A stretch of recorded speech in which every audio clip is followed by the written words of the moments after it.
She walked into the wrong room, slept with the CEO, and disappeared. But he became badly addicted to her. Hi, my beautiful, precious family. Welcome once again to Mr. Peter's Stories, a heartfelt prayer and blessing from our heavenly God, shining down upon each and every one of you with infinite love and grace. No matter what you do or how hard you try in life's journey, remember this truth. Everybody won't love you, and everybody won't hate you. My dearest family, please stop trying to please everyone, for in that endless pursuit, you will end up pleasing no one, not even your own beautiful soul. You are perfect just as you are. My dearest family, I cherish our special moments together when we share these stories. Your engagement warms my heart. When you tell me how the story touched you, when you share your satisfaction, when we play our little games at the start. These precious interactions mean the world to me. Do these wonderful moments bring joy to your heart as they do to mine? Or do you get bored? I would love to hear your thoughts. Let us begin this beautiful journey together, wrapped in love, understanding, and the warm embrace of our caring family. Open your hearts and let the magic of storytelling begin. Chapter 1. A Night of Destiny. The Grand Palace Hotel glittered like a jewel against the night sky, its crystal chandeliers casting golden light across the marble floors. The annual charity gala was in full swing, with soft jazz floating through the air and champagne flowing freely. Junie Skye stood at the edge of the ballroom, observing the whirlwind of silk and diamonds before her. At 45, she carried herself with a grace that made heads turn, her floor-length burgundy gown highlighting the warm undertones of her mahogany skin. She hadn't planned to attend tonight, but her friend Maya had insisted. "You can't hide in your art studio forever," Maya had said, pressing the invitation into her hand. Now, nursing her third glass of champagne, Junie felt a pleasant warmth spreading through her veins, softening the edges of the evening. The string quartet began a slow melody, and couples drifted onto the dance floor. Junie watched them with a mixture of wistfulness and contentment. After her divorce 5 years ago, she'd learned to appreciate solitude, to find strength in independence. Yet sometimes, on nights like these, she allowed herself to wonder about second chances. Several men had approached her throughout the evening, but none held her interest beyond polite conversation. At this stage in her life, Junie knew what she wanted and what she didn't. The young wolves in designer suits, eager to prove themselves, didn't interest her. She'd built her own success, earned her own way, and didn't need anyone's validation. As midnight approached, the champagne began to affect her more than she'd anticipated. The room swayed slightly, and the lights seemed to sparkle with extra intensity. Junie decided it was time to retire to her room. The hotel had offered discounted suites to gala attendees, and she'd treated herself to one night of luxury.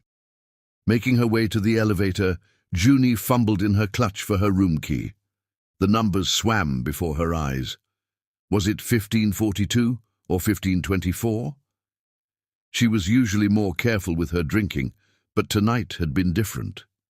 Tonight, she'd wanted to lose herself a little, to feel something beyond her carefully controlled routine.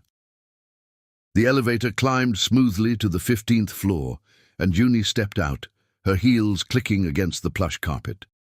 The hallway stretched before her, identical doors on either side. She walked slowly, counting room numbers, until she found what she thought was hers.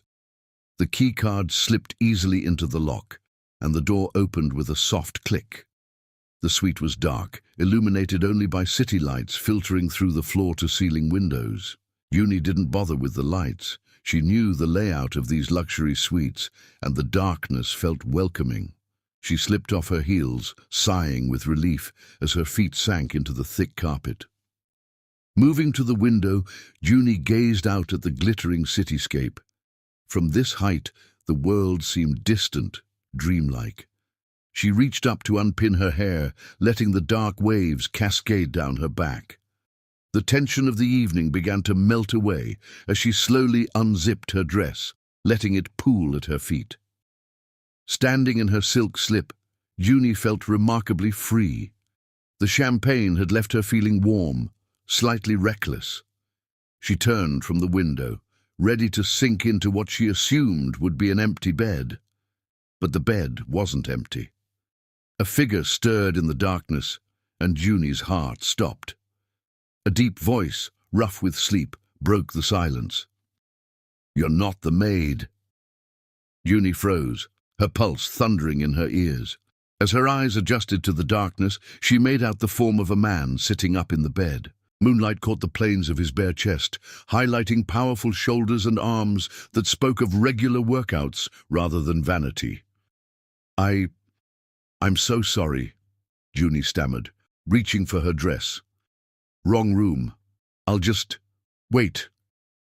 The voice was commanding but not threatening. The man reached for the bedside lamp, and soft light filled the room. Junie's breath caught in her throat. The man before her was devastating in his masculine beauty, silver threading through dark hair that fell across his forehead, strong jawline shadowed with stubble, and eyes so intensely blue they seemed to pierce the dim light. He looked at her with equal appreciation, his gaze traveling slowly from her face down to her silk-clad form. The tension in the room shifted from embarrassment to something else entirely. "I'm Branson," he said softly, making no move to cover himself or leave the bed. "And you are?" Junie knew she should leave, knew this was exactly the kind of situation a woman her age should avoid. But something in his eyes held her, a recognition, a hunger that matched her own.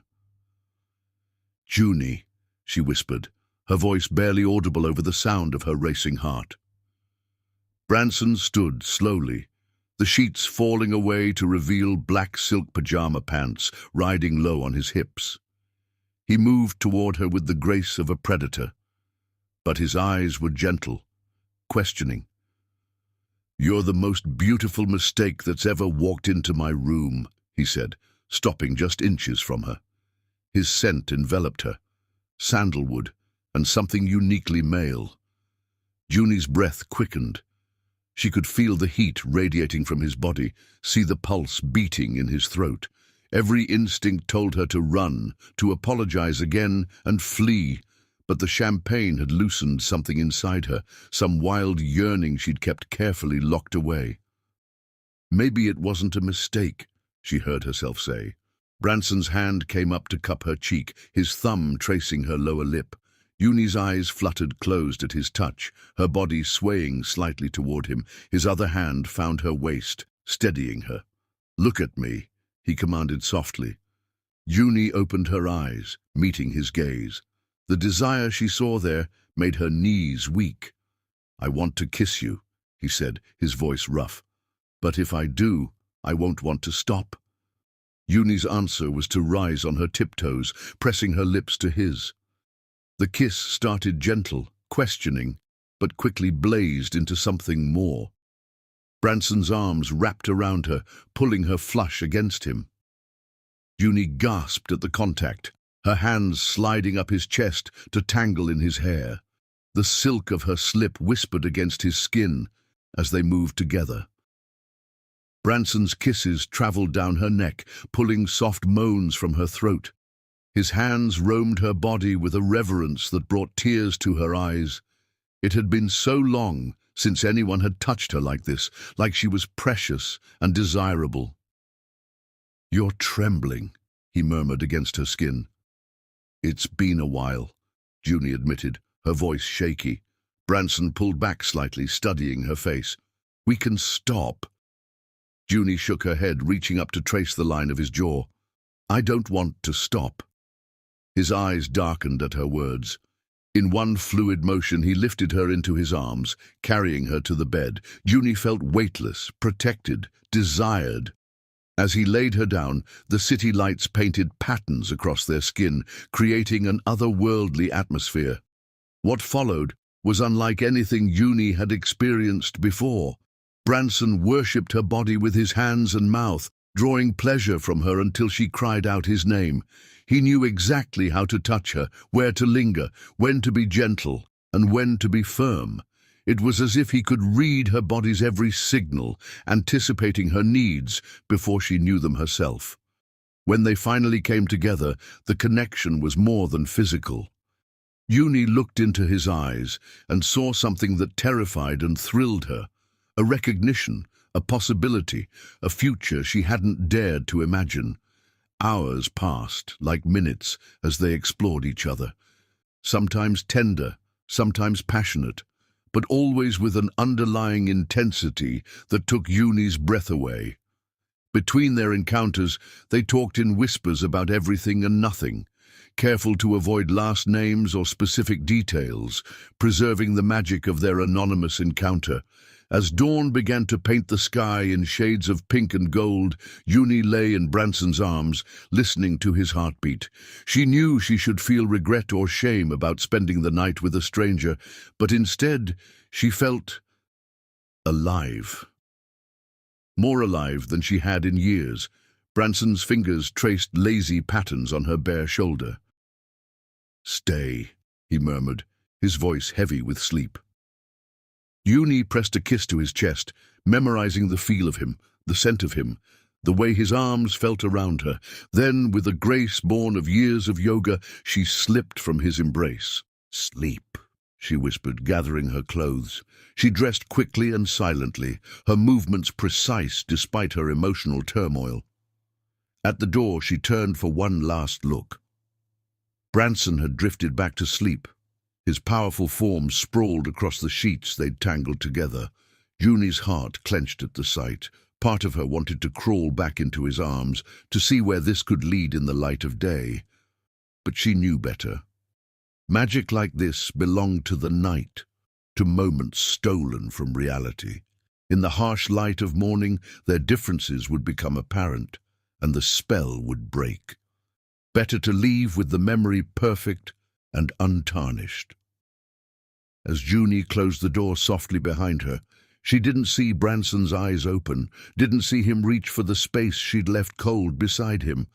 She didn't know that in that moment something changed in him, that for the first time in his life, the mighty Branson Nash felt his heart slip from his control. She didn't know that he would spend the next 6 months searching for her, that her disappearance would drive him to the edge of obsession. She didn't know that their story was just beginning. Uni Sky simply walked away, carrying the memory of their night like a secret jewel in her heart, never suspecting that fate had much bigger plans for them both. Chapter 2. Haunting Memories. Branson Nash stood at the floor-to-ceiling windows of his penthouse office, watching the city wake beneath him. Dawn painted the skyline in shades of gold and pink, just as it had that morning 2 weeks ago when she'd slipped away. Her scent still lingered in his memory, jasmine and vanilla, mixed with something uniquely her own. He hadn't slept properly since that night. Every time he closed his eyes, he saw her, the way moonlight played across her mahogany skin, how her eyes sparkled with mischief and desire, the elegant curve of her neck as she threw her head back in passion. The memory of her soft moans haunted his dreams. His assistant, Margaret, had noticed the change in him. After 20 years of working together, she could read him better than anyone. "You seem different," she'd said yesterday, studying him with concerned eyes. Branson had merely grunted in response, but she was right. He was different. For the first time in his life, Branson Nash, the man who controlled billion-dollar deals with a single signature, felt completely powerless. He had no name to search, no company to investigate, nothing but the memory of her face and the name Uni whispered in the dark. The intercom buzzed, pulling him from his thoughts. "Mr. Nash, the board meeting starts in 10 minutes. Cancel it," he said, surprising himself as much as Margaret. "Sir?" Her voice held a note of disbelief. In 15 years, Branson Nash had never cancelled a board meeting. "Reschedule for next week, and get me Jason from security." "Right away, sir." Branson moved to his desk, pulling out the security footage he'd had copied from the hotel. He'd watched it countless times already. Her arrival at the gala, the graceful way she moved through the crowd, how she'd stopped to help an elderly woman who dropped her clutch. Every gesture, every movement revealed a woman of substance and grace. The footage showed her entering the elevator at 11:47 p.m. The next time she appeared on camera was at 5:13 a.m., slipping out of his room with her heels in hand, her evening gown slightly wrinkled, but her dignity intact. Even in grainy security footage, she took his breath away. A knock at the door announced Jason's arrival. The head of security entered, his tablet ready. "You wanted to see me, Mr. Nash." "The woman from the gala, any progress?" Jason shifted uncomfortably. "We've run facial recognition through every database we have access to. The problem is, most of the cameras only caught her at angles or in low light. The AI needs clearer images for a definitive match." Branson's jaw clenched. "What about the guest list?" "Over 400 attendees, sir. We've eliminated the ones we've identified, but there were multiple +1s and last-minute additions. The charity organization's records aren't exactly thorough." "Keep looking." Branson's tone left no room for argument. Someone must know her. After Jason left, Branson loosened his tie and poured himself 2 fingers of scotch despite the early hour. He never drank before noon. It was one of his many rules. But lately, all his rules seemed meaningless. The scotch burned his throat as he swallowed, reminding him of how her kisses had burned his soul. He'd been with beautiful women before. As one of the city's most eligible bachelors, he'd had no shortage of attention, but none had affected him like this. Maybe it was the way she'd looked at him, not as Branson Nash, the powerful CEO, but just as a man. There had been no calculation in her eyes, no hidden agenda, just pure, honest desire. Or perhaps it was how she'd touched him, confident yet tender, as if she knew her own worth and wasn't afraid to claim what she wanted. Her fingers had traced the scars on his shoulder, legacy of a childhood accident, without pity or disgust. She'd kissed them, making him feel whole in a way he never had before. The memory of their night together played in his mind like a cinematic masterpiece. How she'd stood in the moonlight, her silk slip clinging to curves that would make a saint sin. The way her breath had caught when he first touched her, as if she too felt the electric connection between them.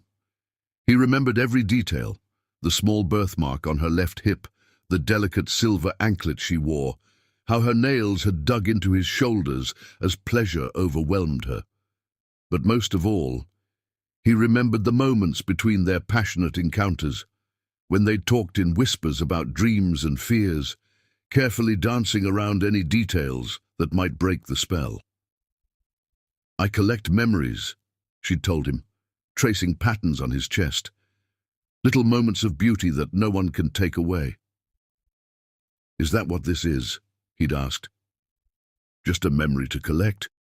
She'd looked at him then, her eyes holding something that made his heart stutter. "This feels more like making history." Now, standing in his office with a glass of scotch in hand, Branson realized she'd been right. That night had made history. His personal history divided into before her and after her. His phone buzzed with messages from board members concerned about the cancelled meeting. Branson ignored them all. Instead, he pulled up the security footage again, freezing on a frame where she smiled at something off camera. Her joy was radiant, infectious even through the grainy image. "Where are you?" he whispered to the frozen frame. The city stretched out below his office, millions of lives intersecting and separating in an endless dance. Somewhere out there, she was living her life, perhaps thinking of him, perhaps trying to forget. The thought of her forgetting made his chest tight. Branson Nash had built his empire on being able to read people, on knowing what they wanted before they knew themselves. But Junie, even her name felt like a prayer on his lips. Junie had left him blind. For the first time in his adult life, he didn't have a plan, didn't have control. All he had was the memory of her taste on his lips, the echo of her laughter in his ears, and an ache in his chest that no amount of success or power could fill. His assistant buzzed again. "Mr. Nash, Mr. Richardson from the London office is on line 1. He says it's urgent." Branson stared at the intercom for a long moment. Once, urgent would have meant dropping everything. Now, "Tell him I'll call back this afternoon." He turned back to the window, watching a pair of birds soar between skyscrapers. "And Margaret?" "Yes, sir?" "Get me the complete guest list from the gala.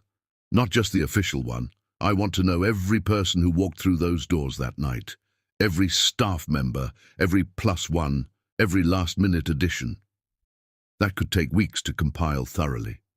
"Then I suggest you start now."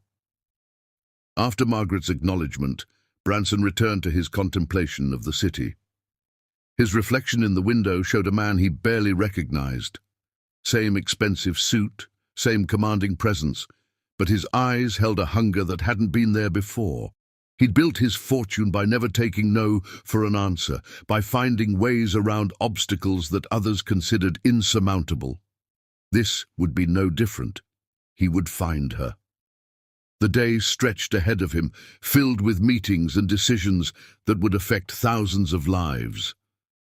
But his mind kept returning to that night, to the feel of her in his arms, the sound of her voice, the way she'd looked at him as if she saw straight through to his soul.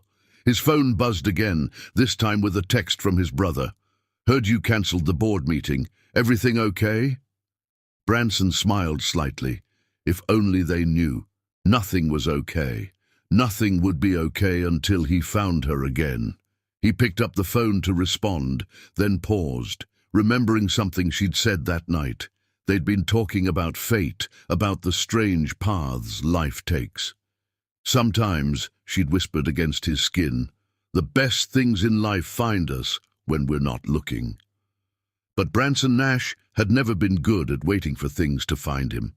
He was a man of action, of pursuit, and now he had a new mission, one that mattered more than any business deal or corporate takeover. He would find Junie, the woman who'd walked into the wrong room and straight into his heart. He would find her if he had to search every corner of the city, attend every social event, question every person who might have crossed her path, and when he found her, because failure was not an option, he would make sure she never slipped away again. The sun climbed higher in the sky, casting long shadows across his office. Somewhere out there, Junie was going about her day, perhaps thinking of him, perhaps trying to forget. But Branson Nash had been forever changed by one night of passion and connection. He was a man possessed by a memory, haunted by the ghost of a love that had barely begun. And for the first time in his life, all his power, all his wealth, all his influence meant nothing. Because the one thing he wanted most had disappeared with the dawn, leaving nothing but the lingering scent of jasmine and vanilla and the echo of a laugh that haunted his dreams. Chapter 3. The Search. The autumn wind whipped around Branson as he stood on his penthouse balcony, a glass of scotch untouched in his hand. 3 months had passed since that fateful night, yet her memory remained as fresh as morning dew. The city lights twinkled below, each one a possible clue to where Junie might be. His closest friend, Alexander, leaned against the balcony railing beside him. "You're becoming obsessed, Branson. This isn't healthy." Branson's jaw tightened. "You don't understand." "Then help me understand. What makes this woman different from all the others who've tried to catch the great Branson Nash?" The question hung in the air like smoke. Branson closed his eyes, remembering how Junie had felt in his arms. "She wasn't trying to catch me. She walked into the wrong room and into my life by accident. There was no agenda, no calculation, just pure connection." Alexander studied his friend's face. In 20 years of friendship, he'd never seen Branson like this. The usually controlled CEO had become a man possessed, attending every social function, scrutinizing every guest list, following every possible lead. "The detective agency called," Alexander said carefully. "They've exhausted all conventional search methods." Branson's laugh was bitter. "Conventional methods won't find her. Uni isn't conventional." The memory of her washed over him again. How she'd quoted obscure poetry while tracing patterns on his chest, the intelligent spark in her eyes when they debated art versus commerce, the way she'd thrown her head back and laughed when he'd told her about his first failed business venture. "Tell me again," Alexander said, "everything you know about her."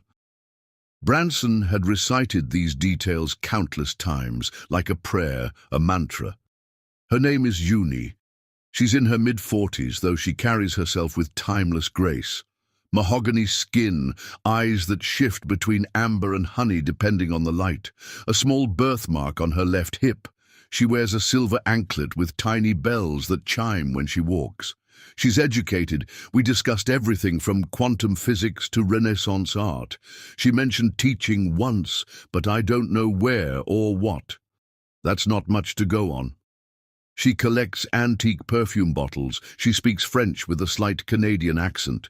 She has a scar on her right palm from a childhood accident involving a rose thorn. She prefers red wine to white, jazz to classical, and believes that sunrise is more honest than sunset." Alexander shook his head. "You remember all that from one night?" "I remember everything." Branson's voice was rough with emotion, the way she smelled of jasmine and vanilla, how her pulse quickened when I kissed her neck, the sound of her voice when she whispered my name in the dark. Inside the penthouse, the house staff moved quietly, used to their employer's new melancholy moods. Margaret, his assistant, had compiled a database of every Junie in the city, cross-referenced with every possible detail Branson remembered. So far, none had matched. Alexander mentioned, "The charity organization finally sent over the complete guest list from that night, including last-minute additions and staff." Branson turned sharply. "Why didn't you tell me sooner?" "Because you need to eat first. You're losing weight, my friend. She wouldn't want this." "You don't know what she'd want," Branson snapped, but immediately regretted his tone. Alexander was right. He was becoming obsessed. They moved inside to the dining room where the staff had laid out an elegant dinner. Branson forced himself to eat, knowing he needed strength for the search ahead. His mind wandered to that night again, to the moment Uni had first stepped into his darkened hotel room. She'd been slightly tipsy, but not drunk, just enough champagne to lower her usual guards. He remembered how she'd stood by the window, unzipping her dress with unconscious sensuality. The sight of her silhouetted against the city lights had taken his breath away. "The list is in your study," Alexander said, pulling Branson from his reverie. "Over 400 names. Margaret has highlighted the ones that might be promising." Branson pushed his plate away, barely tasting the expensive cuisine. "Show me." In his study, the list lay innocent and promising on his mahogany desk. Margaret's neat highlighting marked potential matches, single women, age range 40 to 50, with any connection to art or education. As they pored over the names, Branson's phone buzzed. A text from his brother. "Saw someone today who looked like your mystery woman. Art gallery opening on Madison." Branson's heart leaped. "Get the car," he ordered, already reaching for his coat. Alexander grabbed his arm. "It's almost midnight. The gallery will be closed. Then we'll find out where the owner lives." The old Branson Nash was back. The man who made things happen, who took what he wanted. The drive through the city's nighttime streets was tense with anticipation. Branson's driver, used to these sudden missions, navigated efficiently while Alexander made calls to his contacts in the art world. The gallery was dark when they arrived, but light spilled from the owner's apartment above. Branson was out of the car before it fully stopped, his long strides eating up the sidewalk. The gallery owner, a small woman with silver hair, answered his insistent knocking with surprising calm. Perhaps she was used to desperate men seeking beauty in the night. "The woman at your opening," Branson began without preamble. "Mid-40s, mahogany skin, moves like she's dancing even when standing still." The owner's eyes widened with recognition. "Ah, you mean the collector, lovely woman. She was very interested in our vintage perfume bottle exhibition." Branson's heart thundered. "Her name, please." "I don't remember her giving one. She paid cash for a lovely Art Nouveau piece, said something about it completing her collection." Another dead end. Another ghost of uni that dissolved in the night air. Branson's shoulders slumped almost imperceptibly, but the gallery owner noticed. "She mentioned an upcoming exhibition," she offered kindly. "Something about modern interpretations of classical themes. At the Metropolitan, I believe." Hope flickered again in Branson's chest. He thanked the owner, pressing his card into her hand with a request to call if the mysterious collector returned. Back in the car, Alexander watched his friend with concern. "You can't keep doing this, Branson. Running across the city at every possible sighting. Watch me." "What happens when you find her? What if she doesn't want to be found?" The question hit Branson like a physical blow. He'd asked himself the same thing countless times in the dark hours before dawn. Why had Uni left without a word? Why hadn't she left a note, a number, any way to find her? "She felt it too," he said quietly. "What happened between us? It wasn't just physical. She opened up to me in ways that went beyond attraction. There were moments when she'd look at me, and I could see she was just as shocked by our connection as I was." Alexander softened. "Then why did she run? Fear, maybe, or wisdom?" Branson stared out at the passing city lights. "But I have to know. I have to at least understand why." The car pulled up to his building, but Branson couldn't face the emptiness of his penthouse. "Drop Alexander at home," he instructed his driver, "then take me to the hotel." "Branson!" Alexander started to protest. "I need to be there tonight." Understanding dawned in Alexander's eyes. It was the 3-month anniversary of that night. Of course, Branson would return to where it all began. The Grand Palace Hotel welcomed him with quiet efficiency. The staff had grown used to his visits, though none dared comment on why their city's most powerful CEO frequently spent nights in a hotel room when he owned multiple properties across town. Room 1524 was exactly as it had been that night. Branson had paid handsomely to keep it unchanged, down to the position of the furniture. He stood by the window where Uni had stood, trying to recapture the magic of that moment. Her scent had long since faded from the sheets, but he could still feel her presence. Here, she had kissed him for the first time. There, by the chaise lounge, she had opened up about her fears of growing older in a world obsessed with youth. On that carpet, they had lain tangled together, talking about dreams and regrets. Branson moved to the bed, not bothering to undress. He laid his head on the pillow where Uni had rested, remembering how her hair had spread across it like dark silk. Sleep eluded him, as it often did these days. Instead, he replayed their night together for the 1000th time, searching for clues he might have missed. She had mentioned a sister who lived abroad, a favorite coffee shop where the barista knew her order by heart, a gallery where she sold her paintings under a pseudonym. Each detail was a piece of the puzzle, but the picture remained frustratingly incomplete. Uni was like a beautiful ghost, haunting his days and consuming his nights. Dawn began to paint the sky in familiar shades of pink and gold.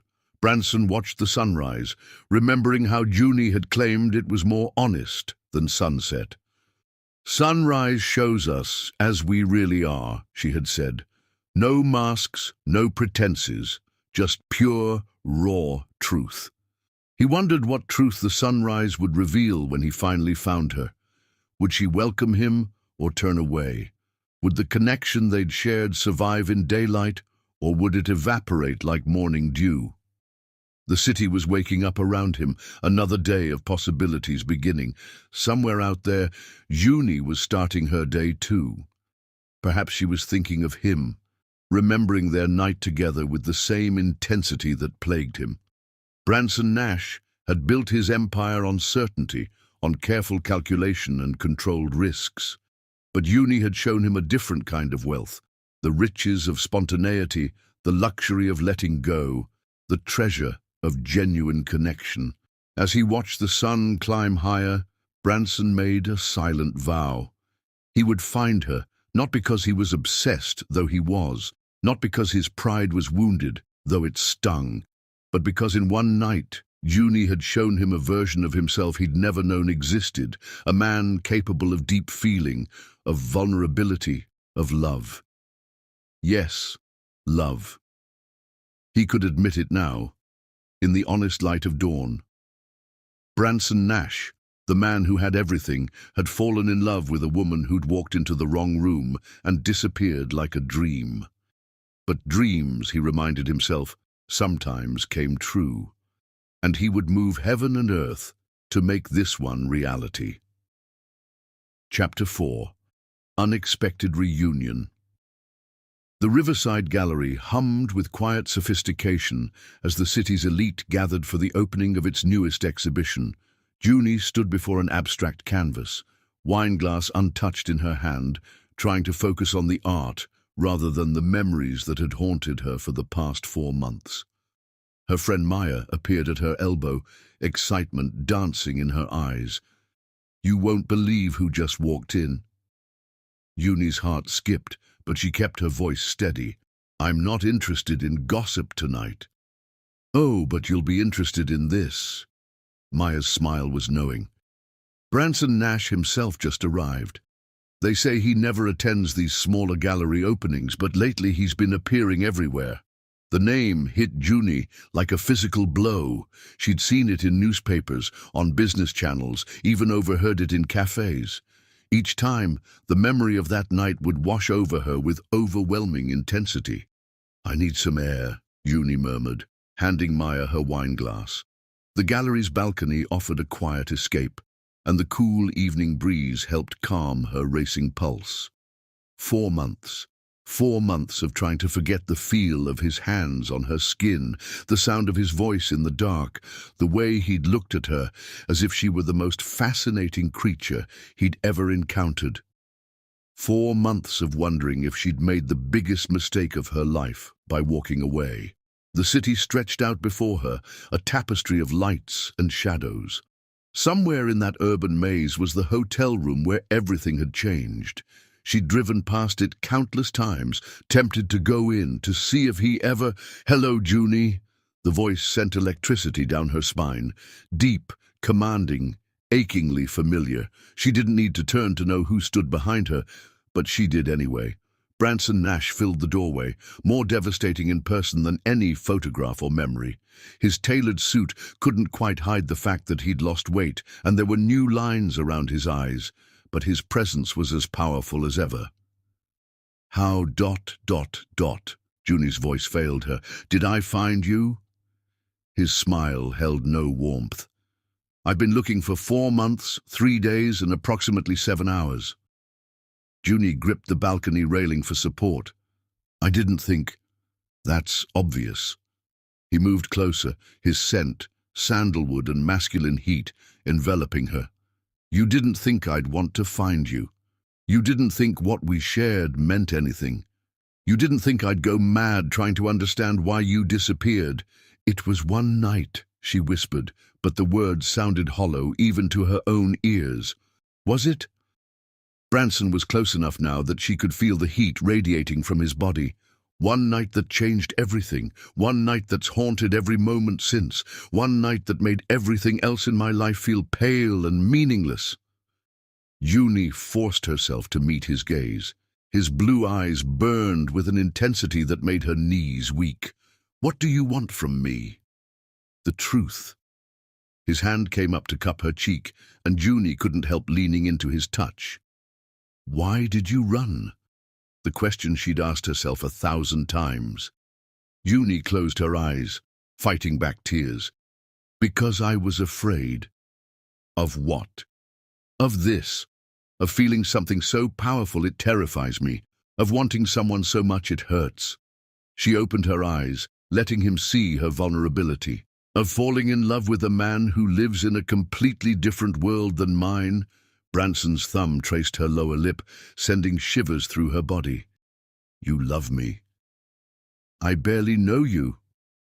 You know me better than anyone ever has. His voice was rough with emotion. That night, you saw parts of me I've never shown anyone. You understand me in ways that defy explanation. Inside the gallery the party continued, but on the balcony, time seemed to stand still. Junie could hear her heart pounding, could see the pulse beating in Branson's throat. I've imagined this moment so many times, he said softly. Finding you, confronting you, demanding answers. But now that you're here... His free hand slid around her waist, pulling her closer. All I want to do is kiss you. Junie's breath caught. We're in public. I don't care. His lips brushed her temple, her cheek, the corner of her mouth. I've spent 4 months thinking I was going crazy, wondering if I'd imagined how perfect we were together. Tell me you feel it too. You know I do. Junie's hands came up to rest on his chest, feeling his heart thundering beneath her palm. But feeling something doesn't make it right. Then what makes it right? His lips were a whisper away from hers. Society's expectations? Our different backgrounds? The fact that we met by accident instead of through proper channels? It's not that simple. It is that simple. Branson's grip tightened possessively. We found each other in a world of millions. We connected on a level that most people never experience. Everything else is just details. Junie wanted to argue, to list all the reasons why this couldn't work, but then his mouth claimed hers, and coherent thought became impossible.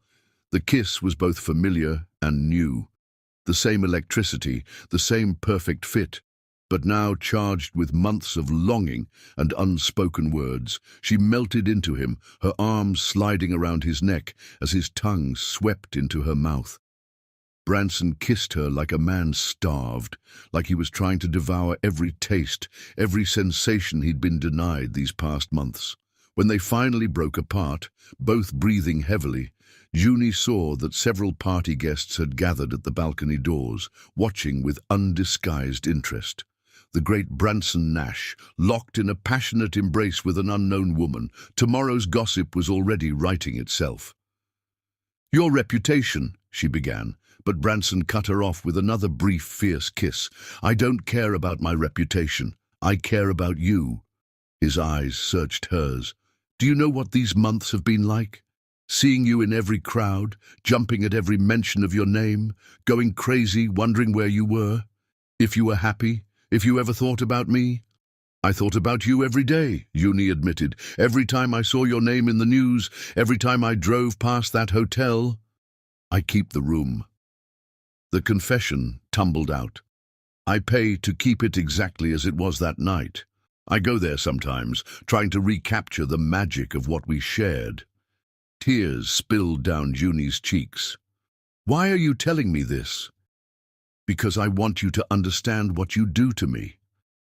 Branson wiped her tears away with gentle fingers. I'm not a man who loses control, who lets emotions rule his decisions. But with you, I'm someone else entirely, someone better. Inside the gallery, someone called Branson's name. The real world was intruding on their private moment. Have dinner with me, he said, his tone making it more command than request. Tonight. Now, let me show you that what we have is worth fighting for. Junie looked up at him. This powerful, complex man who'd spent months searching for her. She thought about all the reasons she'd run that morning, all the fears and doubts that had driven her away.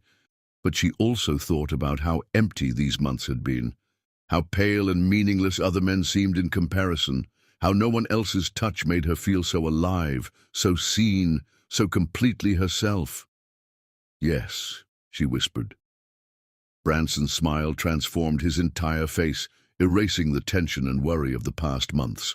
Without warning, he pulled her into another kiss, this one tender and full of promise.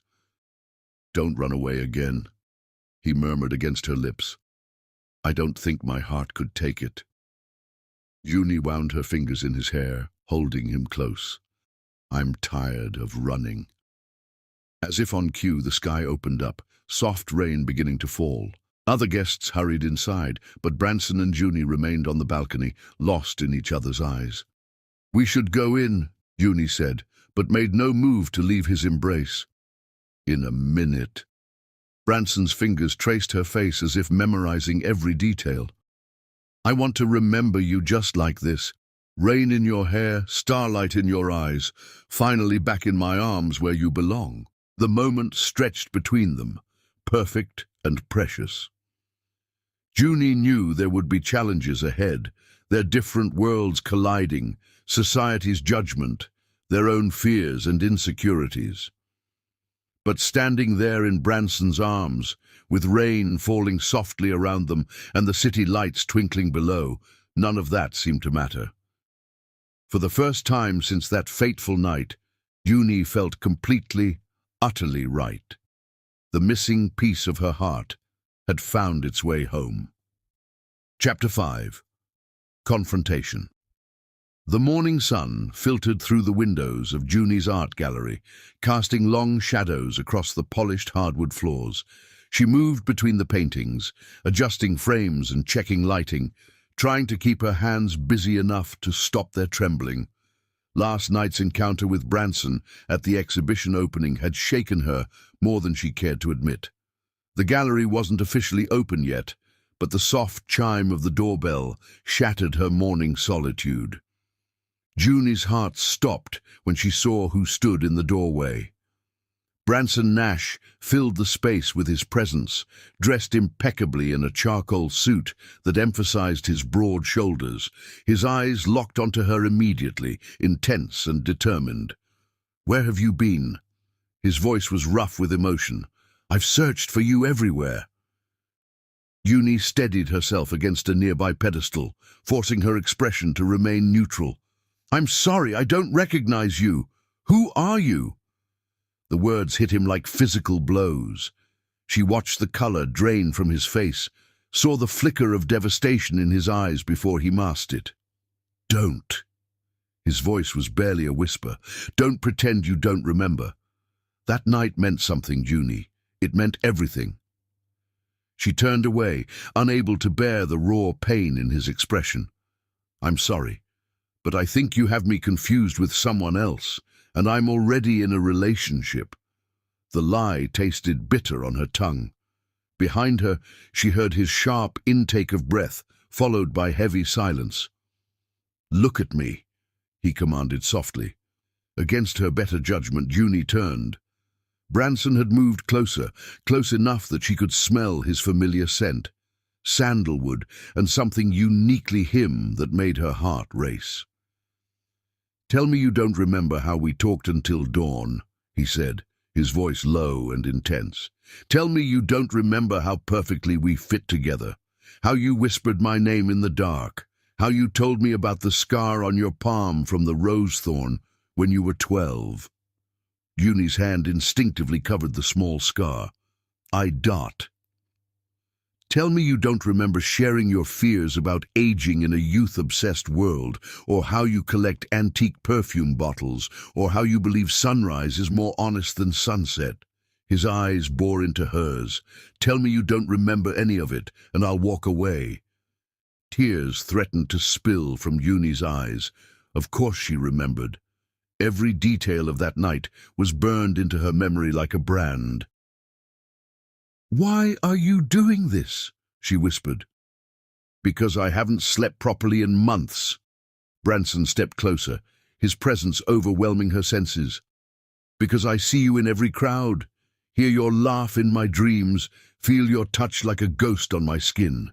Because that one night with you meant more than all the years that came before it. Junie backed away until she hit the wall. Branson followed, placing his hands on either side of her head, caging her in. "Tell me you don't feel it too," he demanded. "Tell me you haven't thought about me every day since then. Tell me you haven't driven past that hotel, wondering if what we shared was real or just a beautiful dream." "It doesn't matter what I feel," Junie's voice cracked. "We're from different worlds, Branson. You're you, and I'm just what?" His fingers traced her cheek, making her shiver. "Just the most fascinating, beautiful, genuine woman I've ever met. Just the person who saw through all my walls and touched my soul. Just the one who's haunted my every waking moment since you disappeared." "Stop," Junie pleaded, but her body betrayed her, leaning into his touch. "I can't stop." Branson's voice was rough with emotion. "I've tried, God knows I've tried, but I can't forget you, Junie. I can't forget how it felt to hold you, to talk with you, to be completely myself with you." His thumb brushed her lower lip, and Junie's eyes fluttered closed. The gesture was so familiar, so achingly intimate, that it broke something inside her. "I was scared," she whispered, finally letting the truth spill out. "What we shared that night, it was too perfect, too intense. I've never felt anything like it, and it terrified me." Branson's forehead pressed against hers. "You think it didn't terrify me? I'm a man who's built his life on control, on careful planning and calculated risks. Then you walked into my room by mistake and turned my whole world upside down." Junie's hands came up to rest on his chest, feeling his heart thundering beneath her palm. "What do you want from me?" "Everything," he breathed. "I want every smile, every laugh, every tear. I want your fears and your dreams and your secrets. I want mornings and evenings and all the moments in between. I want you, June, all of you." His words broke the last of her resistance.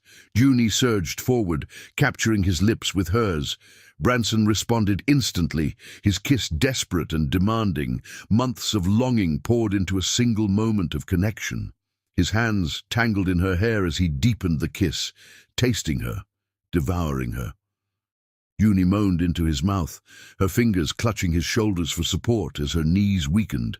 When they finally broke apart, both breathing heavily, Branson kept her close, as if afraid she might disappear again. "I've missed you," he murmured against her temple. "Missed you so much. It physically hurt." Junie buried her face in his chest, inhaling his familiar scent. "I've missed you too. Every day, every moment. I tried to forget, tried to convince myself it was just one magical night, but... She looked up at him, letting him see the truth in her eyes. "But you got under my skin, Branson Nash. You became part of me that night, and no amount of running could change that." His smile was tender as he wiped away the tears she hadn't realized were falling. "No more running. No more running," she promised. "But this won't be easy. Your world, our world," he corrected. "Whatever comes next, we face it together. I've spent too long searching for you to let anything come between us now." The morning sun had climbed higher, casting both of them in golden light. Junie looked at this powerful man who'd turned his world upside down to find her, who'd seen through her pretense and refused to let her hide. "I'm not sorry I walked into the wrong room that night," she said softly. Branson's laugh was rich with joy. "It was the right room, Junie. The exactly right room at exactly the right moment. And this time..." He kissed her again, gentle but possessive. "This time I'm not letting you go." The gallery around them faded into insignificance as they held each other, healing the wounds of their separation with touches and whispered words. Outside, the city continued its busy pace, but inside, time seemed to stand still. Branson's phone buzzed insistently in his pocket, but he ignored it, focused entirely on the woman in his arms. Junie smiled against his chest, feeling truly at peace for the first time since that fateful night. "We have a lot to talk about," she said finally. "We have all the time in the world," Branson replied, his fingers tracing patterns on her back. "But first, have dinner with me tonight. Let me court you properly this time. Show you that what we have is worth any challenge." Junie looked up at him, seeing the hope and love shining in his eyes. "Yes," she said simply. His smile was brighter than the morning sun. Without warning, he lifted her off her feet, spinning her in a circle that made her laugh in surprise. "I love that sound," he said, setting her down but keeping her close. "I've dreamed about your laugh, about your smile, about the way your eyes crinkle at the corners when you're truly happy." Junie reached up to touch his face, tracing the strong line of his jaw. "You really did spend these months memorizing everything about me, didn't you?" "Every detail," he confirmed, "every precious memory of that night. But now—" His eyes darkened with promise. "Now we get to make new memories, create our own story." "Our story," Junie echoed, liking how it sounded. "Our story," Branson agreed, sealing the promise with another kiss. The morning light wrapped around them like a blessing as they stood together in the quiet gallery, two souls who had found each other by chance and refused to let go. Their journey wouldn't be easy, but they would face it together, stronger for the time apart, more determined because of the pain of separation. Sometimes, Junie realized, the wrong room turns out to be exactly right. Chapter 6. Truth and Lies. Moonlight spilled through the windows of Junie's apartment as she paced the living room, her silk robe swishing softly with each step. Her best friend Maya sat on the couch, watching her with knowing eyes. "You have to tell him the truth," Maya said softly. "He deserves to know why you've been pushing him away." Junie paused by the window, pressing her forehead against the cool glass. The city lights blurred through her unshed tears. "How do I tell him that I've been lying, that every moment I pretended not to know him tore my heart apart?" "Start from the beginning," Maya suggested. "Tell him about the letters." Junie's hand instinctively went to the drawer where she kept them. 5 handwritten letters she'd never sent to Branson, each one explaining why she'd left that morning, why she couldn't stay, why their worlds were too different to merge. The sound of a car pulling up outside made her heart stop. Through the window, she watched Branson emerge from his sleek black vehicle, his powerful frame unmistakable even from 6 stories up. He moved with purpose, like a man on a mission. "He's here," Junie whispered, panic rising in her throat. Maya stood, gathering her things. "Good. It's time you both stopped running." She hugged Junie tightly. "Remember what you told me about that night? How for the first time in years you felt truly alive?" Junie nodded, unable to speak. "Hold on to that feeling," Maya advised, heading for the door. "The truth might hurt for a moment, but lies will destroy you both." As Maya left through the service entrance, the main door buzzed. Junie's hands trembled as she pressed the intercom. "Yes, let me up." Branson's voice was raw with emotion. "Your friend Maya told me everything." Junie's blood ran cold. The intercom crackled with static, waiting for her response. After what felt like eternity, she pressed the button to unlock the building's entrance. Each click of Branson's footsteps up the stairs echoed in her ears like thunderclaps. When he finally knocked, the sound seemed to reverberate through her entire body. Junie opened the door slowly, revealing Branson in all his devastating glory. His tie was loosened, hair slightly mussed as if he'd been running his hands through it. In his left hand, he held a familiar envelope. "Maya gave me this," he said without preamble, holding up the letter. "Said it was the first one you wrote after that night. Said there were others." Junie stepped back, allowing him to enter. "I never meant for you to see those, obviously." His voice was tight with controlled emotion. "Just like you never meant for me to find out that you've been thinking about me every day since you left, that you've been following my company's progress, attending events you knew I'd be at, torturing yourself with glimpses of me while pretending I meant nothing to you." He moved closer, and Junie retreated until her back hit the wall. Branson placed his hands on either side of her head, caging her in with his body. "Why?" he demanded softly. "Why put us both through this pain?" The scent of him, sandalwood and male heat, made her dizzy with memories. "Because I was afraid." "Of what?" "Of this." Junie gestured between them. "Of how intense it is, how all-consuming, of losing myself in you." Branson's laugh was bitter. "And pushing me away was better? Pretending you didn't know me, didn't remember our night together?" "I remember everything," Junie whispered, her voice breaking. "Every touch, every kiss, every word we spoke. I remember how you held me like I was precious, how you listened to my dreams and fears, how you made me feel more alive in one night than I had in years." His expression softened slightly. "Then why run?" Junie closed her eyes, unable to bear the pain in his gaze. "Because men like you don't end up with women like me, because fairy tales don't last, because I'd rather have one perfect memory than watch it all fall apart. Look at me." His command was gentle but firm. She opened her eyes, finding his face inches from hers. "You don't get to decide what I want," he said, each word deliberate. "You don't get to protect me from feelings you think I shouldn't have, and you definitely don't get to tell me that what we shared was just a fairy tale." His thumb traced her lower lip, making her shiver. "Do you know what these months have been like? Seeing you at events, watching you pretend I was a stranger, feeling my heart break every time you turned away." "I'm sorry," Junie whispered. "Sorry isn't enough." His eyes burned into hers. "I need the truth. All of it." Junie took a shaky breath. "The truth is, I've loved you since that night.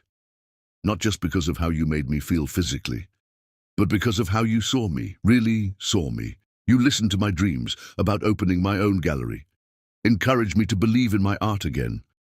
You shared parts of yourself I know you've never shown anyone else." Branson's other hand came up to cup her face. "Keep going." "The truth is, leaving you that morning was the hardest thing I've ever done. I've relived that moment 1,000 times, imagined staying, imagined letting myself believe in us. But I was scared. Scared of the intensity of my feelings, scared of the differences in our worlds, scared of not being enough." Tears spilled down her cheeks, but Branson wiped them away with gentle fingers. "What else?" "I wrote you letters I never sent, went to places I knew you'd be just to glimpse you, ached every time I saw your name in the news. And when you found me, when you refused to let me hide," a sob escaped her. "It took everything I had not to fall into your arms and confess everything." Branson's forehead pressed against hers. "My turn for truth?" Junie nodded, unable to speak. "I've loved you since you quoted obscure poetry while tracing patterns on my chest. I've loved you through months of searching, through the pain of your rejection, through every moment you pretended not to know me. I've loved you with an intensity that terrified my friends and changed who I am as a person." His hand slid down to her waist, pulling her closer. "I've loved you through board meetings and business deals, through sleepless nights and empty mornings. I've loved you so completely that nothing else in my life makes sense without you." Junie's hands came up to clutch his shoulders. "Branson, I'm not finished." His voice was rough with emotion. "You think our worlds are too different. My world has been empty without you in it. You think you're not enough? You're everything, everything I never knew I needed, everything I can't live without." He pulled back slightly, his eyes searching hers. "So here's my truth, Junie Skye. I love you. I love your strength and your fear, your passion and your doubts. I love how you see beauty in broken things, how you light up when talking about art, how you believe in second chances, even while running from your own. Junie's heart felt too big for her chest. "I love you too," she whispered. "So much it terrifies me." "Good." Branson's smile was tender. "Be terrified with me. Be uncertain with me. Be real with me. Just don't shut me out again." Their lips met in a kiss that tasted of tears and truth, of pain released and love reclaimed. Junie wound her arms around his neck as Branson pulled her impossibly closer, pouring months of longing into a single embrace. When they finally parted, both breathing heavily, Branson rested his forehead against hers. "No more running?" "No more running," Junie promised. "No more lies, no more pretending." "Good." His smile held a hint of mischief. "Because I have plans for us, Junie Skye. Big plans that involve making up for lost time and creating a future together that's better than any fairy tale." Junie laughed through her tears. "I like the sound of that." Outside, the city hummed with life, but in Junie's apartment time seemed to stand still. Two hearts that had found each other by chance, lost each other through fear and found their way back through love, finally beat in perfect synchronization. The truth had set them free, and this time they would write their own story together. Chapter 7. Fighting for Love. The evening shadows lengthened across Junie's gallery as she prepared for the most important exhibition of her career. Her hands trembled slightly as she adjusted the lighting on her centerpiece, a massive canvas depicting the moment she first saw Branson in the moonlit hotel room. Maya burst through the door, her face tense. "Junie, you need to see this." She thrust a tablet into Junie's hands. The business news headline made her blood run cold. Nash Industries under investigation. CEO's romance clouds judgment. The article detailed accusations of financial misconduct, suggesting that Junie was part of an elaborate scheme to destabilize Nash Industries. Melissa's father had launched a full-scale attack, using their relationship as ammunition. "They're trying to destroy him," Junie whispered, her heart racing, "using me as the weapon." The gallery door chimed. Junie looked up to see Branson striding toward her, his face etched with concern. "You've seen the news." She moved into his arms instantly. "I'm so sorry. This is all because of me." "No." His voice was firm as he tilted her chin up. "This is because they underestimate the power of real love. They think they can use our relationship against me? Let them try." Maya cleared her throat. "They're not just attacking the business. Look at the society pages." The gossip columns were vicious, painting Junie as a gold digger, suggesting she had orchestrated their meeting that night.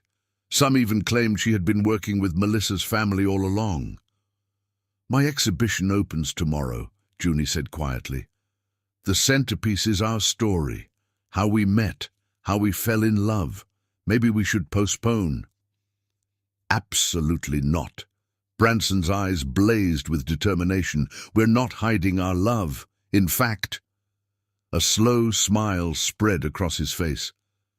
"I have a better idea." He pulled out his phone, making rapid calls.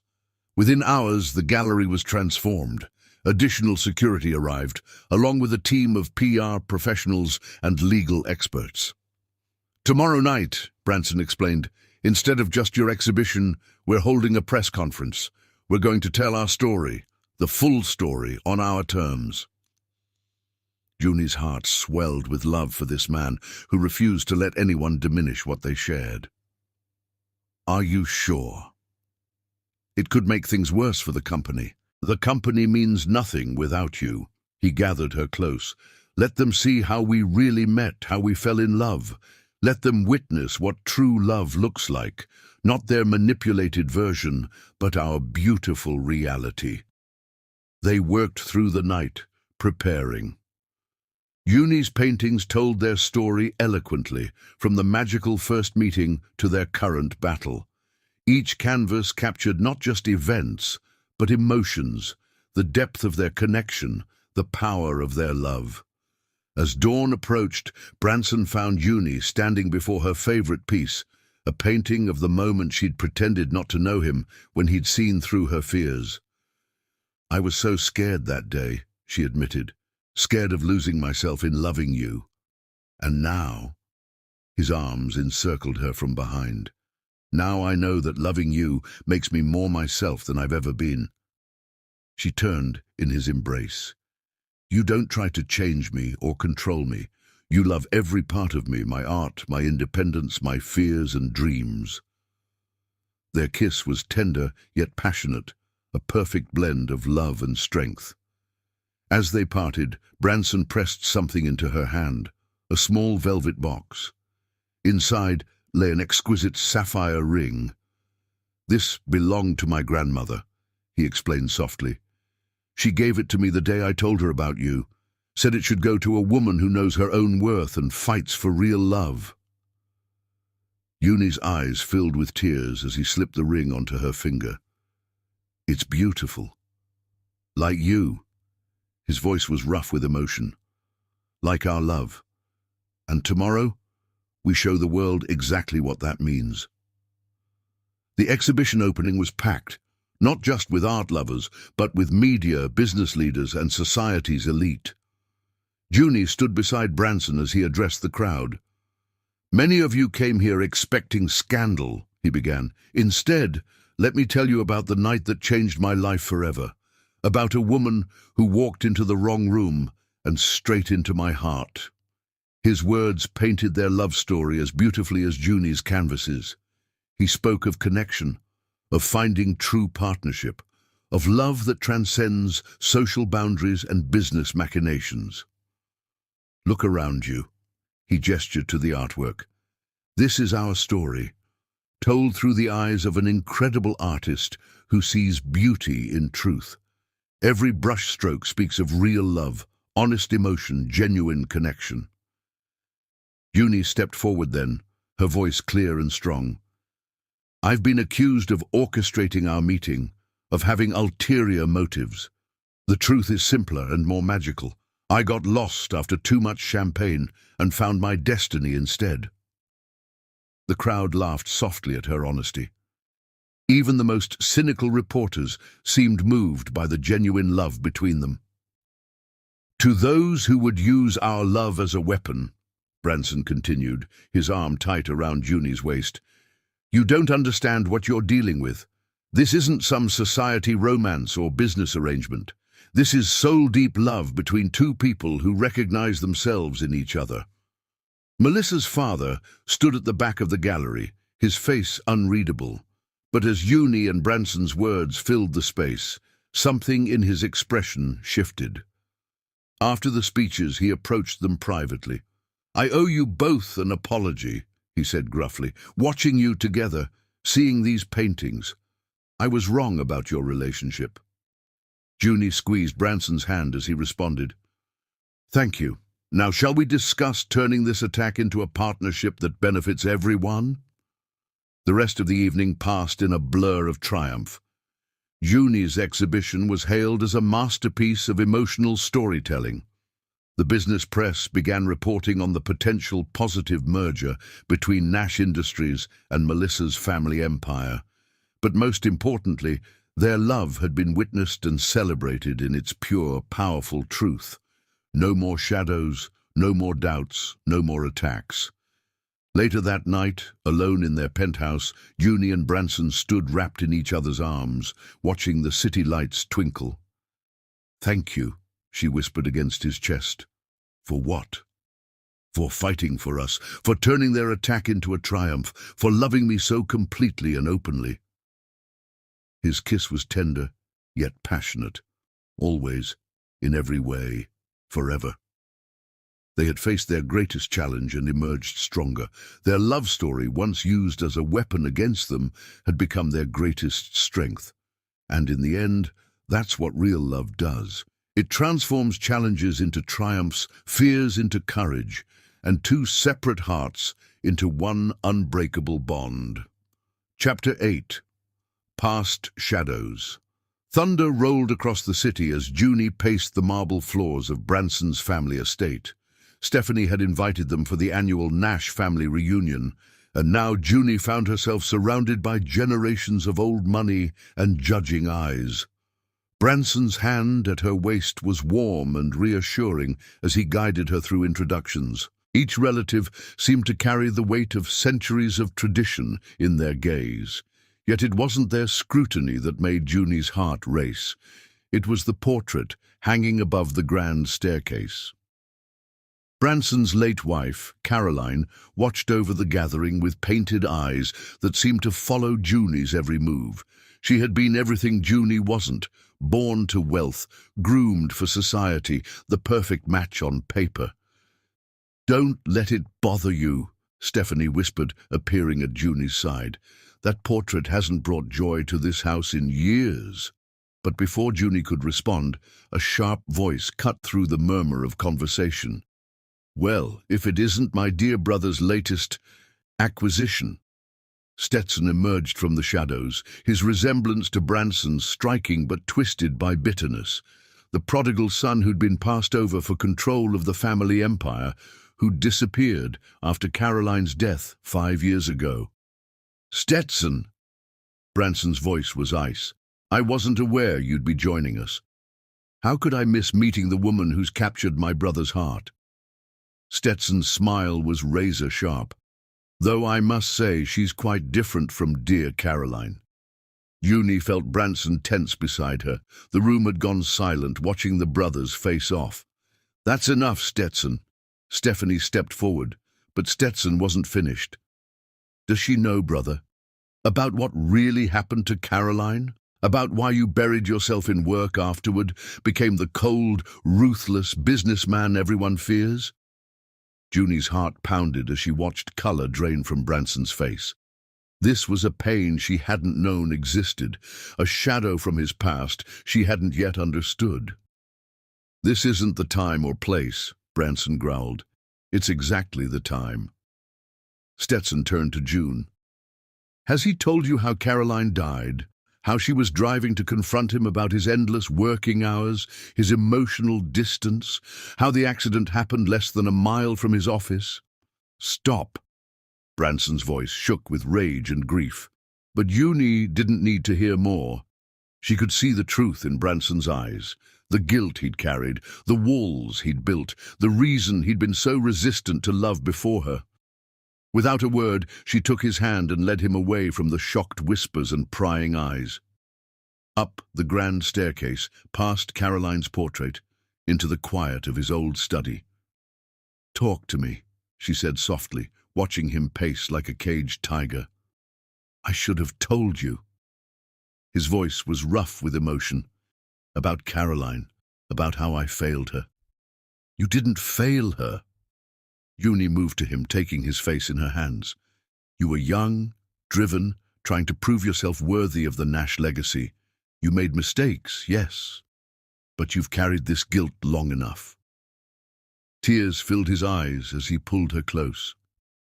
"When I lost her, I swore I'd never love again, never risk that kind of pain. Then you walked into my room that night, and everything changed. Because we were meant to find each other," Junie whispered against his chest. "Not to replace what you lost, but to build something new, something real." Their kiss tasted of tears and truth, of past pain and future promise. When they parted, Branson pressed his forehead to hers. "I love you," he said roughly, "more deeply, more completely than I've ever loved anyone. You don't try to compete with ghosts or fit into some society mold. You just love me. All of me. Even the broken parts." A soft knock interrupted them. Stephanie entered, her face gentle with understanding. "Stetson has left," she said, "and he won't be welcome back until he learns to respect the healing power of love." She moved to the window, gazing out at the storm. Caroline was a lovely girl, but she and Branson were too young, too bound by expectations. "What you two have," she turned to face them. "This is real love, the kind that transforms pain into growth, fear into strength." Junie felt Branson relax slightly beside her. "Thank you, grandmother." "Now," Stephanie's eyes twinkled. Shall we give those stuffy relatives something to really gossip about? I believe it's time to show them the real future of the Nash family. Together they descended the grand staircase. Junie felt the weight of Caroline's portrait, but it no longer seemed threatening. This wasn't about replacing the past. It was about embracing a future built on genuine love and understanding. The family gathering had shifted in their absence. Where there had been judgment, now there was curiosity. Where there had been whispers, now there was genuine interest in the woman who had helped Branson Nash find joy again. Junie shared stories of their meeting, their journey, their love that defied society's expectations. She spoke with genuine warmth about her art, her independence, her belief in second chances. As the storm outside began to clear, so did the shadows in Branson's eyes. He watched Junie charm his family with her authentic self, no pretense or performance needed. Later that night, in the privacy of their suite, Junie held him close as he finally shared the full story of his past. The pressures, the mistakes, the grief he'd carried alone for so long. "You're not alone anymore," she promised, kissing away his tears. "Whatever comes, we face it together." Branson's kiss was fierce with gratitude and love. "You've given me back my heart," he whispered, "not by trying to heal the past, but by showing me how beautiful the future can be." Their love-making that night was tender yet passionate, healing yet exciting. Every touch spoke of understanding, every kiss promised forever. As dawn painted the sky in shades of hope, they stood together at the window. The portrait of Caroline watched over them, but now it felt like a blessing rather than a shadow. "Ready to face another day of Nash family drama?" Junie teased gently. Branson pulled her close, his smile reaching his eyes. "With you by my side, I'm ready for anything." They had faced the ghosts of his past and emerged stronger. Their love wasn't about forgetting or replacing. It was about growing, healing, building something new and beautiful from the ashes of past pain. And in that understanding, they found yet another layer of their perfect match. Two souls who could face any shadow together, knowing their love would always light the way forward. Chapter 9. Taking Chances. The sunset painted Branson's private beach house in shades of gold and rose as Junie stood on the balcony, watching waves crash against the shore. This weekend getaway had been Branson's idea, a chance to escape the city's prying eyes and reconnect after the drama with Melissa at the gala. "Penny for your thoughts?" Branson's voice was warm against her ear as he wrapped his arms around her from behind, pulling her close. Junie leaned into his embrace, drawing strength from his solid presence. "I was thinking about my first marriage," she admitted quietly. Branson stilled, but didn't pull away. They hadn't discussed her past marriage much. It was a wound Junie usually kept carefully bandaged. "Tell me," he encouraged softly. Junie took a deep breath, watching the waves. "I was young, 24. He was older, successful, charming. Everyone said we were perfect together." She laughed bitterly. "What they really meant was that I looked good on his arm at social functions." Branson's arms tightened protectively around her. "What happened?" "I disappeared," Junie whispered. "Bit by bit, day by day. My art became a hobby he tolerated. My dreams became silly fancies he indulged. My voice became softer and softer until I could barely hear it myself." She turned in his arms, needing to see his face. "That's why I ran that first morning, why I kept running, because what we had was so intense, so all-consuming. I was afraid of losing myself again." Branson's eyes were fierce with emotion as he cupped her face. "You could never disappear with me, Junie. Your strength, your passion, your independence, they're what made me fall in love with you." "I know that now." She reached up to trace his jaw. "But sometimes old fears are hard to shake." Then we'll shake them together." He kissed her forehead tenderly. "Tell me more. Help me understand." Junie let him lead her to the comfortable lounger on the balcony. They settled together, her back against his chest, his arms secure around her. "We were married for 3 years," she continued. "On paper, everything was perfect. Beautiful house, expensive cars, glamorous parties. But inside—" She shuddered at the memory. "Inside, I was dying. My art gathered dust. My friends drifted away. I became this perfect, polished shell of myself. How did you find the strength to leave?" Branson's voice was rough with emotion. "My sister Maya, yes, the same Maya who's now my best friend, she saw what was happening. She showed up one day with a blank canvas and my old paints." Junie smiled at the memory. She said, "Show me who you really are." I stared at that canvas for hours, and when I finally started painting, it was like waking up from a long nightmare. Branson's hands stroked soothing patterns on her arms. "What did you paint?" "Freedom." Junie closed her eyes, remembering. A woman breaking free from chains, her wings spreading wide. He hated it, said it was disturbing. That's when I knew I had to leave. "And now?" Branson's question was gentle. "What would you paint to show who you are now?" Junie turned to face him, her eyes shining. "Love, but not the soft, sweet kind. The kind that burns and challenges and makes you grow. The kind that sees all of you and demands you be more, not less." His kiss was tender, understanding. "That's what you are to me, you know. Not an accessory or a trophy, but a force of nature that swept into my life and made everything brighter, more real." They sat in comfortable silence, watching the sun sink lower. The evening air was cool, but Junie felt warm in Branson's embrace. "I want to show you something," he said finally, helping her up. "Come with me." He led her through the beach house to a room she hadn't noticed before. When he opened the door, Junie gasped. It was an art studio, complete with easels, canvases, and every type of paint and brush she could imagine. Large windows offered perfect natural light, and a comfortable couch suggested long hours of creative contemplation. "When did you—" Junie's voice trailed off as she took in the space. "I had it set up last week." Branson watched her face carefully. "This house is as much yours as mine now. I want you to have a space that's completely your own, where you can create without constraints."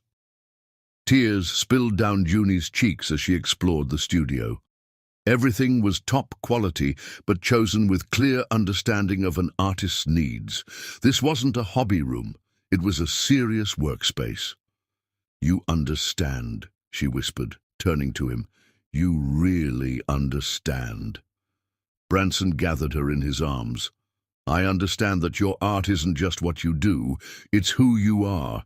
I understand that loving you means loving all of you, including the parts that need space and solitude to create." Junie kissed him with all the emotion welling up in her heart. This man, this powerful, complex man, had seen her deepest fears, and instead of trying to fix them or dismiss them, he'd created a space where she could work through them herself. "Paint with me," she said impulsively. Branson laughed. "I can barely draw a straight line." "That's not what art is about." Junie pulled him toward the easels. "It's about expressing what's in your heart, even if it's messy or imperfect." They spent the next hour painting together, laughing at Branson's attempts and getting paint everywhere. Junie found herself watching him more than her own canvas. The way his brow furrowed in concentration, how his hands moved with the same precision he brought to everything, the childlike joy when he managed to create something recognizable. "There," he said finally, stepping back from his canvas. "It's supposed to be us dancing at the gala." Junie tilted her head, studying the abstract swirls of color. "I can see it," she said softly. "The movement, the emotion. It's all there." "What about yours?" Branson moved to look at her canvas. Uni had painted their first meeting, the moonlit hotel room, two souls connecting in the darkness, but she'd painted it from memory, focusing on the emotions rather than the physical details. "It's beautiful." Branson's voice was hushed. "You've captured exactly how it felt, like the whole world had disappeared except for us." "That's how it still feels," Uni admitted, leaning back against him. "Every time you look at me, every time you touch me, the world narrows down to just us." Branson turned her in his arms, his eyes intense. "Move in with me." The request caught her off guard. "What?" "Not to my penthouse, unless you want to. We can find a new place together, somewhere that can be truly ours. Somewhere with space for your art and my work. But most importantly, space for us to grow together." Uni studied his face, seeing the sincerity there. This wasn't about possession or control. It was about creating something new together. "Yes," she whispered. His smile was brilliant as he lifted her off her feet, spinning her around the paint-splattered studio. When he set her down, his expression turned serious. "I want you to know something," he said, holding her close. "I will never try to change you or dim your light, your strength, your passion, your independence. They're not threats to my love. They're the reasons for it." Uni wound her arms around his neck, paint-stained fingers threading through his hair. "And I want you to know that I'm not running anymore. What we have, it's worth fighting for, worth being brave for." Their kiss tasted of paint and promises, of past wounds healed and future dreams taking flight. Outside, the stars began to appear, witnessing their pledge to build something new together. Not his world or her world, but their world, created with love and understanding and the courage to be fully themselves. Later that night, as they lay tangled in sheets and moonlight, Uni traced paint smudges on Branson's chest. "Thank you," she murmured. "For what?" "For seeing me, really seeing me, for creating space for all of me, even the scared and broken parts." Branson kissed her hair. "Thank you for trusting me with those parts, for being brave enough to love again, to take chances again." Uni smiled against his skin. "We're quite a pair, aren't we? The ruthless businessman who paints love stories, and the independent artist who's learning to let someone in." "We're perfect," Branson said simply. "Not because we're flawless, but because we're perfectly matched in all our beautiful imperfections." The night wrapped around them like a blanket as they drifted to sleep. Two souls who had found in each other not just love, but the courage to be fully, authentically themselves. Their future stretched out before them, a canvas waiting to be painted with the colors of their combined dreams. Chapter 10. Storm breaking. The morning brought chaos to Nash Industries. Melissa's father had launched his takeover bid, and the business world was buzzing with speculation.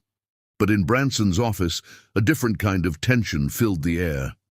Uni paced near the windows, her phone clutched in her hand.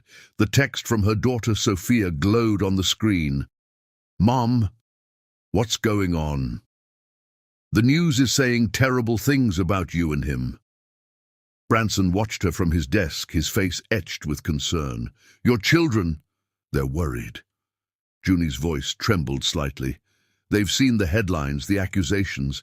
They think I'm being used somehow." Before Branson could respond, his intercom buzzed. "Mr. Nash, the board is assembled. They're demanding immediate action regarding the takeover bid." He stood, straightening his tie. "Tell them I'll be there shortly." Moving to Uni, he took her hands in his.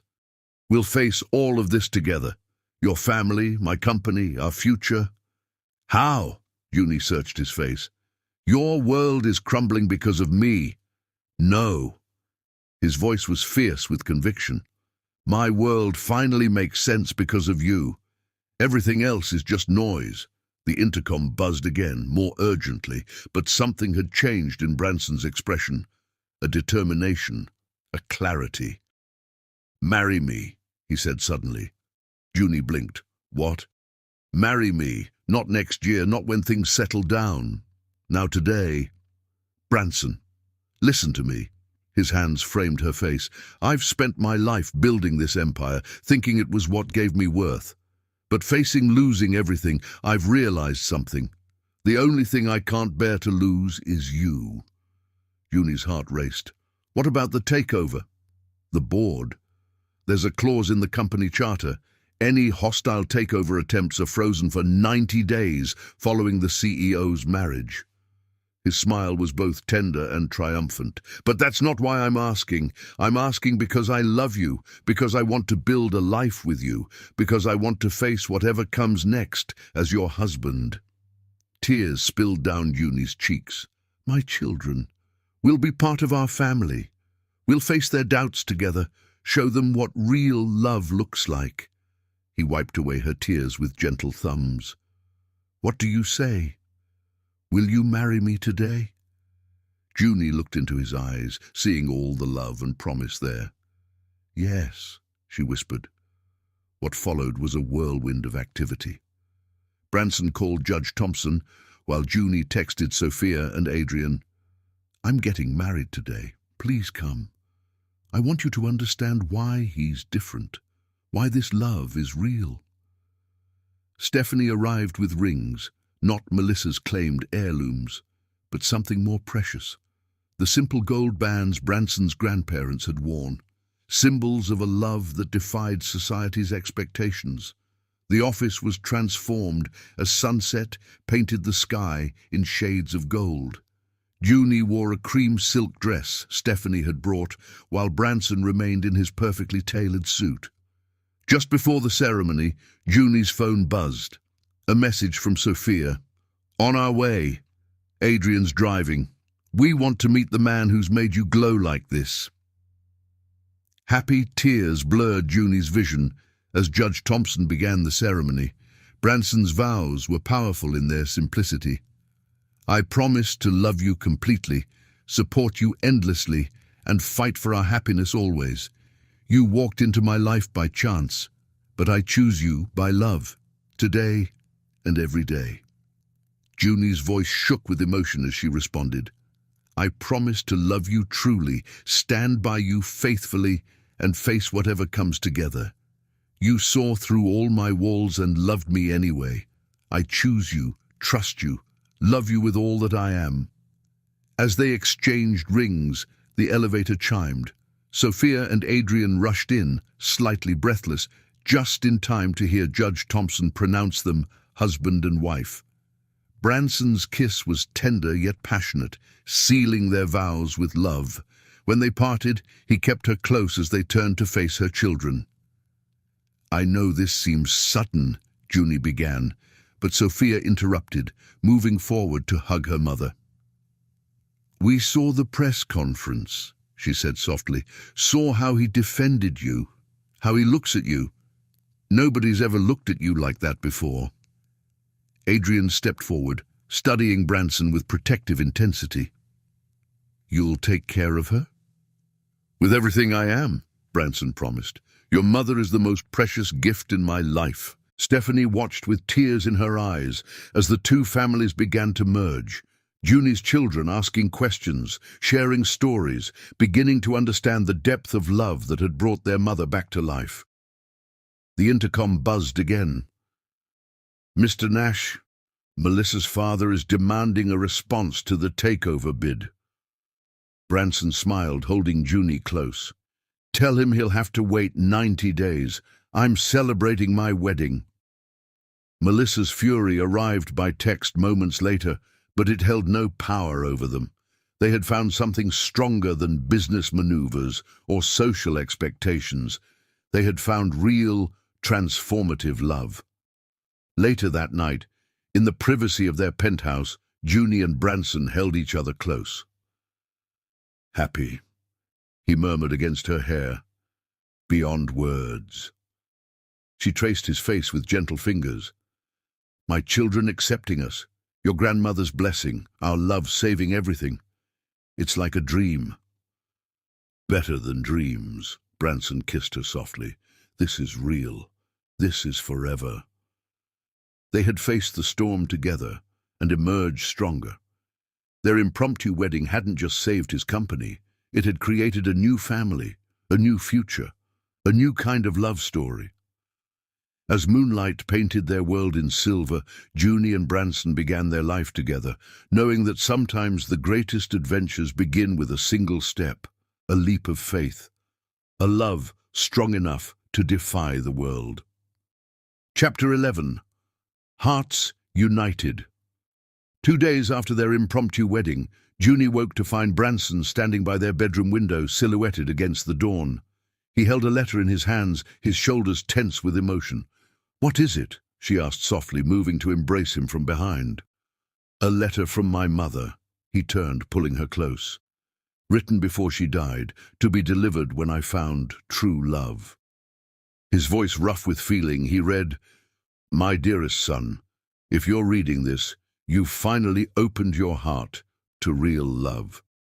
Remember that true wealth isn't measured in dollars or deals, but in moments of genuine connection." Junie's heart swelled as Branson shared his mother's words of wisdom and blessing. This vulnerability, this sharing of intimate family memories, marked a new depth in their relationship. "She would have loved you," he whispered, kissing Junie's temple.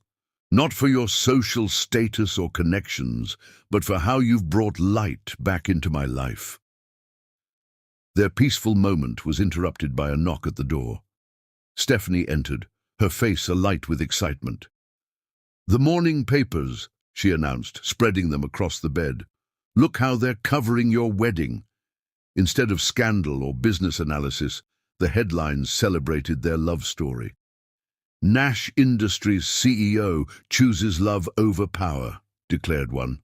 "Modern romance triumphs over corporate games," proclaimed another. But it was the society page that brought tears to Junie's eyes. Someone had captured the moment her children arrived at the wedding, the joy on Sophia's face, the protective concern in Adrian's eyes softening as he watched Branson kiss his new bride. "We did it differently," Junie mused, tracing the photo. "No grand ceremony, no months of planning, just pure love and family coming together." "Speaking of family," Stephanie smiled mysteriously, "I have a surprise for you both. Get dressed and meet me downstairs in an hour." They found Stephanie in the penthouse's private garden, where she had arranged an intimate family brunch. Sophia and Adrian were already there, along with Stetson, who had flown in overnight after hearing of the wedding. "Brother," Stetson stepped forward, his face solemn, "I owe you both an apology. Watching you fight for your love, seeing how it's transformed you, I understand now what I couldn't before." The brothers embraced, years of tension dissolving in the face of genuine understanding. Junie felt Sophia squeeze her hand, saw Adrian nodding with approval at this display of family healing. Over brunch, they shared stories and dreams. Sophia revealed her plans to open a photography studio, while Adrian discussed his medical research. Branson listened intently, offering support and connections with genuine interest in his new stepchildren's aspirations. "You've given me more than a wife," he told Junie privately as they watched their families mingle. "You've given me a whole new understanding of what matters in life." Later that afternoon, Junie found herself in her studio space within the penthouse, working on a new painting. This one captured not just their love story, but the blending of their families, Stephanie's wisdom, Stetson's redemption, her children's acceptance. Branson appeared behind her, wrapping his arms around her waist. "Beautiful," he murmured, studying the canvas. "Just like everything you create." "I'm not just painting our past anymore," Junie leaned back against him. "I'm painting our future." His hands drifted to rest low on her stomach, an unconsciously protective gesture that made her heart skip. She wasn't ready to share her suspicions yet, but soon. "Then it will be a masterpiece." He kissed her neck softly. "Because we're creating it together." The rest of the day flowed with a natural rhythm as they settled into their new reality. Stephanie and Sophia collaborated on plans to showcase Junie's art in the Nash family's charitable foundation. Stetson and Adrian discovered a shared interest in medical technology, leading to animated discussions about potential innovations. As evening approached, they gathered for a family dinner, not out of obligation or tradition, but from genuine desire to be together. Junie watched Branson interact with her children, saw how naturally he fell into the role of stepfather. "You're good for him," Stephanie said quietly, joining Junie by the window. "I've never seen him so at peace, so complete." "He completes me too," Junie replied, watching as Branson laughed at something Sophia said. "We make each other better, stronger." After dinner, as their family dispersed with promises to meet again soon, Junie and Branson retreated to their private terrace. The city sparkled below them, but they had eyes only for each other. "Thank you," Branson murmured, pulling her close. "For what?" "For giving me everything I never knew I needed. A love that defies explanation, a family that accepts me, a future filled with possibilities." Junie kissed him tenderly. "Thank you for showing me that love doesn't have to mean losing yourself, that it can mean finding parts of yourself you never knew existed." They held each other under the stars, surrounded by the love they had created, not just between them, but radiating outward to touch and heal their entire family. This was what true love did, Junie realized. It didn't just unite two hearts, it created ripples of healing and joy that transformed everyone it touched. Their story had begun with a chance encounter, but it had grown into something far more profound, a testament to the power of real, unconditional love. As if reading her thoughts, Branson whispered against her hair, "This is just the beginning, isn't it?" Junie smiled, thinking of the secret joy growing within her. "Yes, my love, our greatest chapters are still to come." Their kiss was sweet with promise, sealed with the certainty that whatever the future held, they would face it together, not just as husband and wife, but as the center of a family united by love, understanding, and the courage to believe in second chances. Chapter 12. Perfect Love. The sunrise painted golden streaks across their penthouse bedroom as Junie stirred in Branson's arms. His heartbeat was steady under her ear, a rhythm that had become her favorite sound in the world. "Good morning, beautiful," he murmured, pulling her closer. His hand drifted to her stomach, where the tiniest curve was just beginning to show. Junie intertwined her fingers with his. "I think it's time to tell everyone." They had kept their joyful secret for 3 weeks, savoring the private miracle between them. But today was special. Stephanie had arranged a family celebration at the Grand Palace Hotel in the very room where their story began. Room 1524, Branson smiled against her hair, where one wrong turn changed everything. "The right turn," Junie corrected, turning to kiss him softly. "The exactly right turn, at exactly the right moment." Later that evening, they stood together in the transformed hotel room. The bed where they first connected had been replaced by elegant tables. Family photographs lined the walls, their impromptu wedding, Junie's children embracing Branson, Stephanie beaming at them both. Junie wore a flowing dress in deep burgundy, the same color she'd worn that first night. Branson couldn't take his eyes off her, seeing both the woman who had enchanted him then and the wife who completed him now. Their families arrived together. Stephanie escorting Junie's mother, Sophia and Adrian chatting warmly with Stetson, the room filled with the sound of genuine love and laughter. "Everyone," Branson's voice commanded attention naturally, "Junie and I have something to share." Junie's heart swelled as she watched their loved ones' faces transform with joy at their announcement. Sophia burst into happy tears, while Adrian hugged his mother tight. Stephanie simply smiled, as if she had known all along. "A baby," Stetson grinned, clapping his brother on the back. The next generation of Nash, born from the greatest love story our family has ever known. Melissa's father, who had become a surprising ally after their wedding, raised his glass. To love, that transforms everything it touches. Uni felt Branson's arms wrap around her from behind, his presence strong and protective. To think, he whispered in her ear, none of this would have happened if you hadn't had too much champagne that night. She turned in his embrace, seeing all their tomorrows in his eyes. I think it would have happened anyway. Some loves are simply meant to be. Their kiss was sweet with promise, witnessed by the people they loved most. When they parted, Branson kept her close as he addressed their family. 1 year ago, I thought success meant power, control, and perfect plans. Then this extraordinary woman stumbled into my room and showed me what real wealth looks like. His voice roughened with emotion. It looks like family healing, like children learning to trust again, like love that grows stronger with every challenge. Uni touched his face tenderly. You showed me that loving deeply doesn't mean losing yourself. It means finding the perfect partner to grow with, to build with, to share every adventure. Stephanie stepped forward, tears shining in her eyes. In all my years, I've never seen a love like yours. It's the kind poets write about, the kind that changes not just two hearts, but everyone around them. As if on cue, soft music began to play, the same jazz song that had been playing in the hotel bar the night they met. Branson swept Uni into his arms, leading her in a dance that felt as natural as breathing.